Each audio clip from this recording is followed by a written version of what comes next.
Hey everyone, welcome back to the channel. Today we're diving into a topic that has been buzzing all over the news and social media: the proposed $2,000 tariff dividend payments.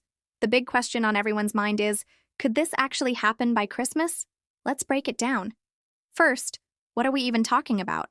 The idea, floated by the administration, is to take the revenue generated from tariffs on imported goods and distribute it directly to American households, specifically targeting middle and low-income individuals. Think of it as a tariff dividend. The concept is that as tariffs make some imported goods more expensive, this payment would help offset those costs for the average family, putting money directly back into their pockets. The suggested amount is $2,000 per household. Sounds pretty good, right? Especially with the holidays right around the corner. White House Press Secretary Caroline Leavitt recently confirmed that the administration is actively exploring the legal avenues to make this happen. This isn't just a rumor. It's something being seriously considered at the highest levels. The commitment is there, and the intention is clear: to provide financial relief to those who need it most.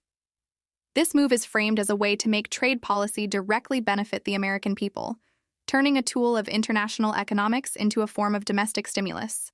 But here's where we hit the first major hurdle: the how. How exactly would this work? The logistics are incredibly complex. First, you have the legal framework. Does the executive branch have the authority to unilaterally collect tariff revenue and redistribute it as direct payments without new legislation from Congress? Legal scholars are divided on this. The administration believes it might have the authority under existing laws, but this would almost certainly face immediate legal challenges. A court battle could tie up the plan for months, if not longer, pushing any potential payment well past Christmas. Then there's the congressional aspect. If new legislation is needed, we enter the world of political negotiation. Getting a bill like this through Congress, especially in the current political climate, is a monumental task.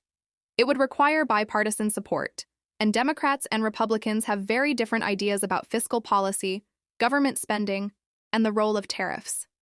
Debates would arise over who qualifies, how the money is distributed, and whether this is the best use of tariff revenue. The legislative process is notoriously slow, and with the clock ticking towards the end of the year, passing a new law in time seems highly improbable. Let's talk about the mechanics of distribution. How would the government identify and send money to every eligible middle and low-income household? We saw the challenges with the stimulus checks during the pandemic. The IRS, which would likely be tasked with this, did a commendable job, but it wasn't perfect. There were delays, issues with incorrect bank information, and challenges reaching people who don't typically file taxes. Setting up a new, efficient system to deliver these tariff dividends would be a massive administrative undertaking. It requires accurate data, secure payment processing, and a robust infrastructure. Rushing this process could lead to errors, fraud, and millions of people being left out. Building this system from scratch or adapting the old one would take time, almost certainly more time than we have before the holidays. Now let's look at the money itself. The amount of revenue collected from tariffs fluctuates. It depends on the volume of trade, the specific goods being imported, and the tariff rates in effect. To fund a $2,000 payment for a significant portion of American households, you'd need a colossal amount of money. Do current tariff revenues even come close to covering this? Initial analyses suggest there could be a significant shortfall. If the tariff revenue isn't enough, where would the rest of the money come from? The government would either have to raise other taxes, cut spending elsewhere, or increase the national debt. Each of these options comes with its own set of economic and political consequences, further complicating the proposal. Another point to consider is the economic impact. Proponents argue that this would be a powerful stimulus, boosting consumer spending and helping families cover essential costs like groceries, gas, and housing. With inflation still a concern, putting more money into the economy could help people manage rising prices. However, some economists worry that a large, sudden injection of cash could have the opposite effect, actually fueling more inflation by increasing demand for goods and services faster than supply can keep up. It's a delicate balancing act, and there's no consensus on what the net effect would be. Would it help more than it hurts? That's the billion-dollar, or rather trillion-dollar question. Let's also think about the message this sends on the global stage. Tariffs are a tool of foreign policy, used to protect domestic industries and pressure other countries on trade practices. Tying this revenue directly to domestic payments changes the nature of the conversation. It could make tariff policy more popular at home, but it might also intensify trade disputes with other nations who could see it as a direct wealth transfer and retaliate with their own tariffs on American goods. This could lead to a broader trade war, which could negatively impact the U.S. economy in the long run, potentially canceling out any short-term benefits from the dividend payments. So, let's circle back to our original question. Is it possible to get $2,000 by Christmas?